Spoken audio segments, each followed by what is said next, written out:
Le Grand Paris Express, vous en avez entendu parler? C'est le futur métro qui va circuler autour de Paris. Après la 14, on construit 4 nouvelles lignes entièrement automatiques. La 15, la 16, la 17 et la 18. Ça représente 200 km de lignes et 68 nouvelles gares. C'est un chantier gigantesque.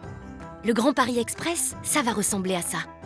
Pour construire un métro comme celui-là, il faut énormément de connaissances. Eh bien, tous ces savoirs vont vous permettre de proposer aux jeunes une approche pédagogique pluridisciplinaire, les classes du Grand Paris Express. Parce que ce métro, ce sont eux les jeunes qui vont l'utiliser. Il fera complètement partie de leur quotidien. Les petites histoires, ce n'est pas une, mais 3 histoires à lire aux enfants pour leur permettre de jouer tout en apprenant beaucoup de choses. Des métiers, de la géographie et même de l'urbanisme. On peut y jouer avec 3 enfants, un groupe ou une classe entière. C'est vous qui décidez de la durée du jeu, à répartir en une ou plusieurs fois. Prenons par exemple les petites histoires de chantier. C'est l'histoire de Pan. Pan est un étudiant qui revient dans sa ville natale après 12 ans d'absence. Et là, sa ville a drôlement changé. Le métro est en train d'arriver et il rencontre plein de personnages qui vont lui permettre de comprendre les métiers du chantier. Sympa, non? Pour jouer aux petites histoires, il vous faut un ordinateur, une imprimante, une paire de ciseaux, des crayons de couleur ou des feutres, et quoi d'autre? Ah oui, un tube de colle. Rien de plus. Pour mettre en place le jeu, vous commencez par le télécharger, c'est la première étape.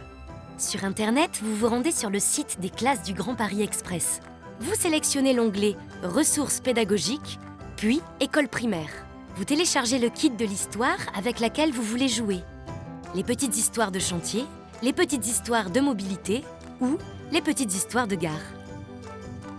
Deuxième étape, vous imprimez. Dans chaque kit, vous retrouvez l'histoire à lire, les fiches personnages, le tapis de jeu et le mode d'emploi. Troisième étape, vous assemblez le tapis de jeu, avec notre fameux bâton de colle. Enfin, quatrième et dernière étape, vous découpez les fiches personnages et vous les placez dans l'ordre de l'histoire. Ça y est? Alors maintenant qu'on a tout préparé, passons aux choses sérieuses. Jouons! Commençons par raconter l'histoire de Pan. Elle commence comme ceci.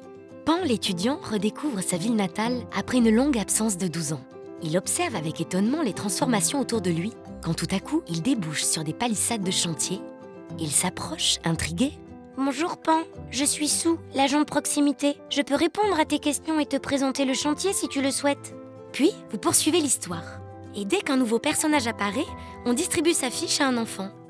Si vous êtes nombreux, il peut y avoir autant de personnages que de joueurs, mais on peut aussi jouer en petits groupes et chaque enfant aura plusieurs personnages. Maintenant, il est temps de colorier les personnages avec les crayons de couleur. Il ne reste plus aux enfants qu'à les positionner. Regardez, des indices se trouvent dans la fiche du personnage. Vous pouvez ensuite proposer aux enfants de colorier le tapis de jeu. Tous les personnages sont à leur place? Vous pouvez maintenant raconter une nouvelle fois l'histoire de Pan et montrer chacun des personnages sur le tapis de jeu aux enfants. Et puis, les petites histoires, ce sont aussi de nombreux prolongements. Vous pouvez par exemple inventer un personnage et la suite de l'histoire. Et après, vous pouvez continuer à jouer pour en apprendre encore plus sur le nouveau métro.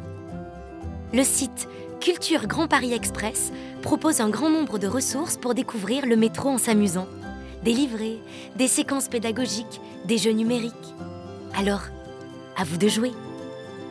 Ah oui, et surtout, n'hésitez pas à contacter le programme des classes du Grand Paris Express.